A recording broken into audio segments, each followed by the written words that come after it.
Hi there. As a dog trainer, what's the one thing I wish that people would stop doing if their dog's panicking at the vets or the groomers? What's the one thing do I know that will make a difference if they're panicking on the lead? What's the single biggest thing that you can do if your dog is fearful out on walks? Stick with me, dog lovers, and I'll tell you as we take a ride with my dog's worst nightmares. Hi, I'm Emma, and today I'm going to talk to you about all the things that make me do my yikes face. I'm not a judgy person. I promise I'm not a judgy person. At least I try not to be a judgy person. I've literally done all of these things myself, and that yikes is often self-directed. You know, that kind of face that says, but what are you even doing? But there are distinct times that we humans cause our dogs problem behaviours, and it's time we open up the closet and get them all out there. So far in this series, we've talked about instincts. We've talked about dogs' difficulties with greetings, how they're not a fusion-fission species, and we've talked about territorial behaviour. We've thought about protective behaviour too, and how that can lead to barking or lunging. We've yet to talk about predatory behaviour. That thing is coming, but that's going to fit right in there. And you'll notice as we run through this today, there's going to be some things that fit in more than one category. And we've also talked about emotional behaviour that can lead to barking or lunging, what we might call reactivity. Anxiety and fear are biggies here, but we've also got developmental factors like learning to cope with frustration, and we've also got impulsivity, though that's not necessarily an emotion. We've also talked about traits, how anxious personalities and impulsive personalities can struggle. And we'll be adding to that trait list with a list of heritable qualities such as novelty obsession as we go on. Finally, we've got two factors that life bestows on our dogs. A lack of socialisation, which can cause social and non-social fears directed towards dogs, humans, other companion animals, livestock, machinery, moving things, and often this lies beneath anxiety and fear. We've also got frustration, which is an emotion born out of learning when we don't get what we expect to get, or we don't get it like right now when our needs are thwarted. And then we're left with today's factor, escape and avoidance behaviour. I'm going to start with perhaps the most simple yet most profound statement about canine learning. It's from JEAN Donaldson, and it's perhaps the simplest and most pithy mantra of all. Dogs do what works. And we're talking today all about consequences. Oh, I'm going to burn through all my favourite quotes today. So this is from Professor Susan Friedman, who reminds us that behaviour can only do two things after being triggered. It can either increase or be maintained, or it can decrease or be extinguished. And that's it. That's it, folks. And in fact, if we're talking about growling, barking, snarling, snapping, even biting, if it's staying the same or it's increasing, then there are often reinforcing factors and consequences at work. So what does that even mean, reinforcing consequences? That simply means stuff that happens after the behaviour that makes it more likely to happen again next time.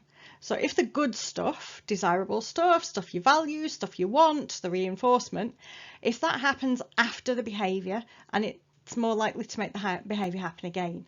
So if things that our dogs do, like jumping up, are followed by stuff that they want, like attention, then what our dogs do is likely to be repeated again in the future. It's that simple. So before we move on, let's just get into some of the ways that behaviour can increase. It's really not as straightforward as it might sound. It never is. It can increase in frequency, so how often your dogs are doing it. So here we might find that if our dogs are jumping up, they're jumping up more. It can also increase in duration, how long they do it for, so they might be jumping up for longer. It can increase in locus, that's the place that our dogs are doing it. So they might start in the hallway, might still be jumping up in the living room, they might be jumping up the kitchen, they might find jumping up works in the bedroom, jumping up might start working everywhere. Behaviour can also increase in and decrease in terms of latency. That's how quickly they start doing it from seeing the trigger. So if the trigger is you when you come home from work, your dog might start jumping up more quickly the moment you get in through the door. Behaviour can also increase in rate, how often a dog might do it in a given time period. Behaviour can also increase in intensity, how much magnitude there is behind the behaviour.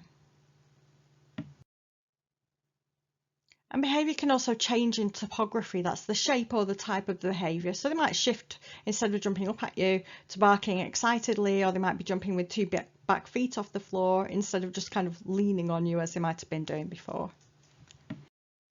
And although those ways are not the be-all and end-all of behaviour, and behaviour can change in a moment, depending on things called motivating operations that makes the nature of the behaviour change a little bit, makes the value of things become more reinforcing or less reinforcing. There is another type of consequence that we need to think about that can also increase behaviour. So when the bad stuff stops. So if bad stuff stops following our behaviour, like the scary stranger who's approaching us then stops, then that can also increase behaviour in the same ways. So for instance, with our reactive dogs, we're going to see this a lot, and a lot of reactive behaviour is increased and maintained because bad stuff stops. So for instance, we might have a dog who's growling, and that growling might increase in frequency, so they might do it more often. It might increase in duration, they might growl for longer. It might increase in locus, they might start doing it in more places. It might increase in latency, so the moment they start seeing the strange person approaching them, they might start growling instead of waiting a few seconds. It can also increase in rate. They might be growling more frequently within a given time period. It might change in intensity. Growl might get louder, it might get more noisy, it might get deeper.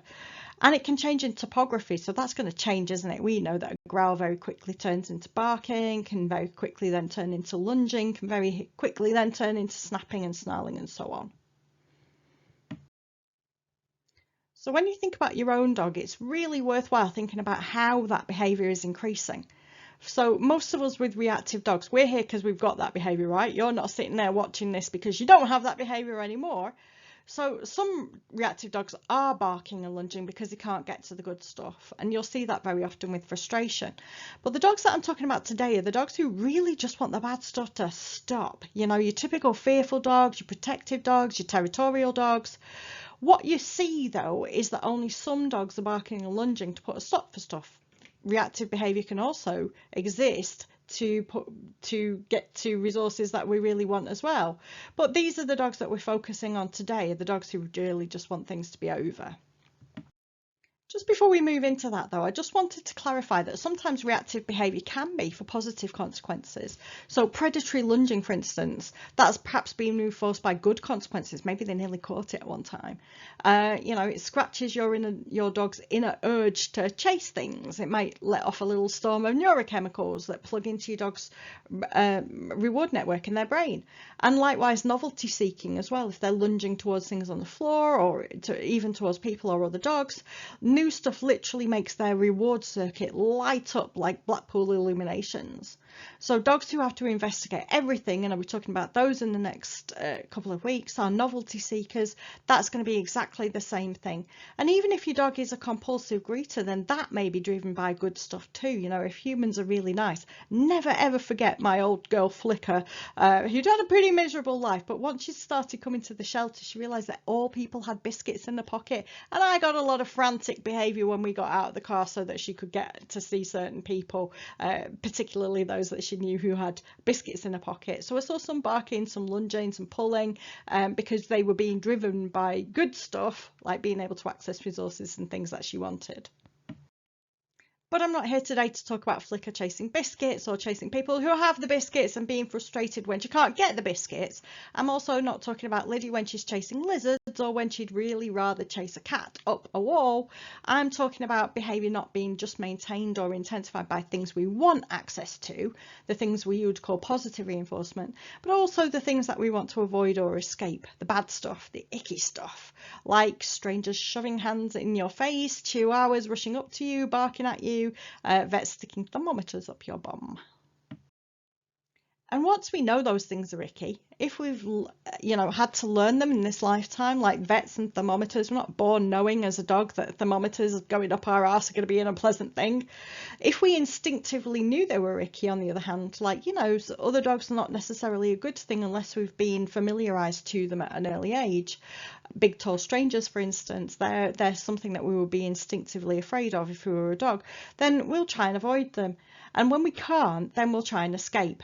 So this is why so much reactivity is seen either with actual restraint, like leads or hands, or because of a range of other invisible restraints that we don't always consider, like the bond that we share with our human being if we're a dog, and how much of a good boy we are for standing still or sitting. So I see a lot of people asking their reactive dog to stand still or sit and have to face the aversive thing coming on, and you know, that command, that cue in itself can be a really powerful reason why we stay much longer than we would have done. And so we need to also think about invisible restraints, like asking a dog to stand still or asking a dog to sit, that might lead to them feeling just as uncomfortable and not being able to express themselves fully. So in the 1970s, experimental psychologist Robert Bowles was studying what we call negative reinforcement, getting away from the things that are icky, behaviour that's increased because we get away from the things that are icky. And he was studying that in a laboratory. So you or I might just think of negative reinforcement as escape or avoidance behaviour. So in essence, it is reactive behaviour, some reactive behaviour just at work. So what he struggled with when he was in the lab was the fact that escape and avoidance training was really poor at teaching certain behaviours. So we're just going to put that in human speak first. So say for instance, we're going to talk about a push sit. I think people are quite familiar with this. I think I taught Heston how to sit in this way. So pressure is applied to the puppy's bottom to push them into a sit. And that's negative reinforcement if it works. So the sit behaviour becomes more likely if the sit behaviour becomes more likely when we say sit. The puppy's bottom goes down on the floor to avoid the pressure from our hand. And the same if the trainer steps in to encourage a dog to sit. I've seen a lot of trainers do that as well, where they just step in and move a little bit forward and then the dog sits in return. That's using social pressure, which is generally unpleasant, to encourage what's essentially an appeasement behaviour. So in fact, I was watching a video the other day, a scary video. It was a video of a Cocker Spaniel in Spain meeting a wolf, and the Spaniel just sat down. And so that kind of appeasement behaviour may have been an appeasement behaviour, don't really know, perhaps he just felt tired. Perhaps that pressure might be very gentle, or it might be part of our instinctive behaviour as a dog when we're in a challenging situation. But escape and avoidance behaviour goes right the way up to working to avoid shock being administered, so it can be very unpleasant things, not just something a little bit awkward, a little bit, you know, uncomfortable, like somebody's hand pressing on your bottom. So that's one way that people try and use negative reinforcement to teach dogs behaviour. But what Bowles found was that escape and avoidance training was actually pretty rubbish at teaching lots of things. So it might be okay to teach puppies to sit, which is it's an appeasement behaviour, so it's part of that escape and avoidance package. But it's not very good at teaching things like a drop. So in the past, gun dog trainers used to pinch the ear, and it's called the ear pinch drop. So that when the dog has something in its mouth, they would pinch the ear until the dog dropped it, and it was to increase dropping behaviour by pinching the ear. But you know, that's not particularly falling into the escape and avoidance package.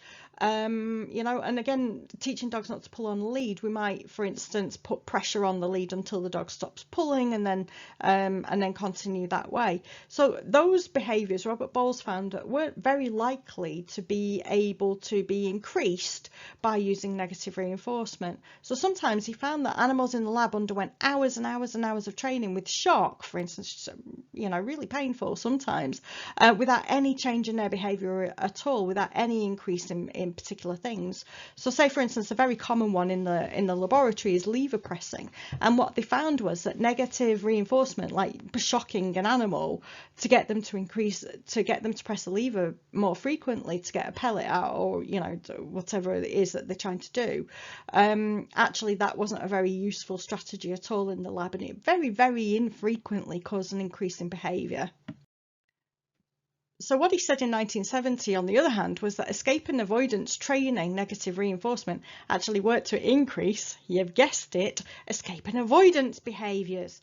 So he said they were trivially easy to acquire. Quelle surprise.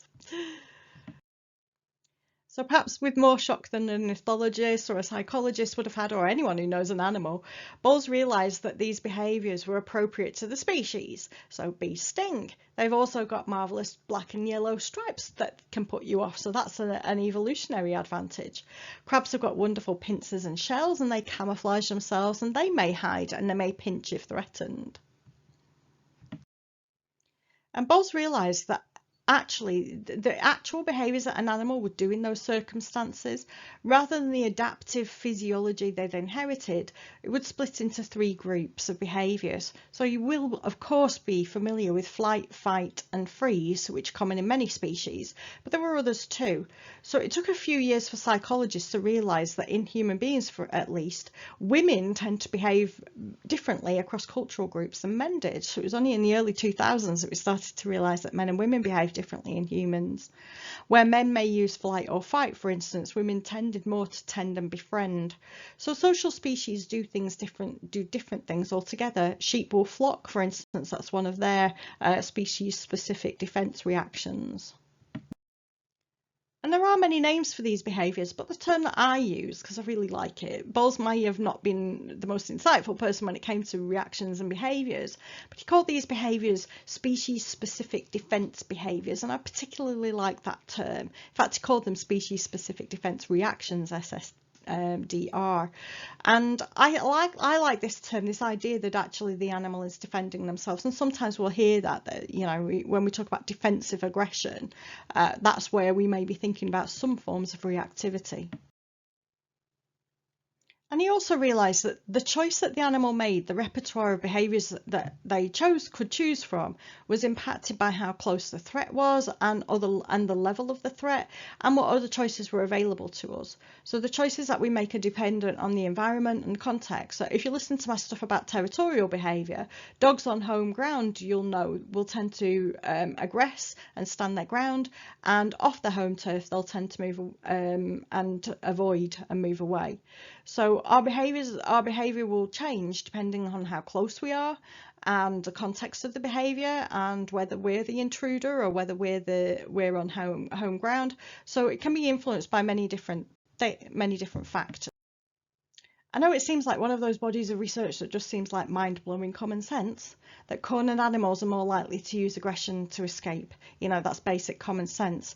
So ironically, despite how, you know, good common sense that might be, we still don't actually have a very good understanding of it, particularly in dogs. So particularly in pedigree dogs who've been selected for confidence and fight-based behaviours rather than flight. It wouldn't be particularly good if you had a dachshund that wouldn't go down a big scary dark hole and go on root out badgers, would it? So your average hound would be a bit useless if the first time a boar stared back at them that they thought twice about chasing that boar. Your average ratter is a bit useless if the first time they corner a rat they're just going to back off. So we've changed canine behaviours because of how we've used them and the utility that they've served, and we don't really truly understand how that's affected their fight, flight and freeze behaviours, and we also don't understand other things like the effect of hormones, just as they are in human beings. So when we link this back to our reactive dogs, well, we can see that sticking the lead on our dogs often removes some of their choice, and that's going to alter things. And that's why we see so many posts telling us not to let our dogs go nose to nose with each other. Now, I thought the other day, I live in an area at the moment where there's an awful lot of reactive dogs. And then I was thinking, I wonder why that is. There seem to be more reactive dogs around here than anywhere I've ever lived in my entire life. Like, every dog seems to be barking at every other dog. And then what I realised, we live in a place that's got lead laws, and the lead is compulsory. So essentially the lead is leaving them cornered, taking away all of the choices. And when I see those dogs up on the downs and they're racing around, we tend to get a lot less reactive behaviour, because they're responsible for making their own choices and they can do things a little bit differently. So the lead does change things. So of course, of the ways that a dog can respond, they're going to choose behaviours that are determined by instinct, by their personality, by their emotions in that situation, and by other things like their traits. They're also going to choose behaviours that have served them well in the past, and that's a learning element of things. So for each dog, it is going to be slightly different, but the longer we do something and the more reliable a behaviour is at getting the consequences that we want, the more likely it is we're going to choose those behaviours in the future.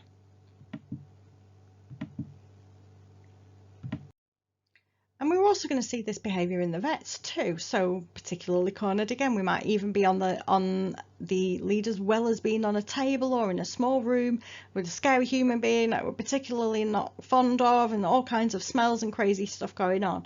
So it's not uncommon for me to get messages like this one, that somebody was at the vet when their dog just bit the vet out of the blue, and he'd never done anything like that before. I think the dog in this situation was about 10 years old. There's lots and lots of treatments before, and it was the first time. But we see escape and avoidance behaviour is very, very strong in there. What we want to make sure doesn't happen in the future is the dog learns that it's a really, really effective way to get the vet to stop doing things. But it also affects other situations as well, like this story. So in this one, the dog seems fine when he takes them to meet other dogs in the dog park, but then the dog just snaps out of the blue if they're on social walks and the dog's on the lead, and wanted to know if we could do anything about that. So it's very common to find that situation where dogs have got the freedom of choice, that they tend to make better choices than if they're stuck on a lead. And a lot of the time that's to do with the fact that we're not actually reading our dogs very well, and we need to listen to what they're saying in order to help them make the choices that they need to make in that situation. It's not very surprising then when we think about it that escape behaviour is one of the primary causes of reactive behaviour, especially when that's related to fear and anxiety. So that is probably about 80% of why dogs are reactive, is they're just stuck in a situation that they can't get out of, particularly when the dog's on the lead. So there are things that we can do about it though, and that's one of the reasons that you're going to like to subscribe, and I'm using all the likes that you're giving on this page if you found this information useful to help me understand whether or not that you're interested in more videos on this subject. So if you are interested and you've got a dog who uses escape behaviours, barking, lunging, growling and so on, to get out of situations and to keep people at bay or to keep other dogs at bay, then let me know by leaving me a like and give me the thumbs up. And I will make more content like this in the future and give you some tips and ideas about how you can help your dog make better decisions in those circumstances.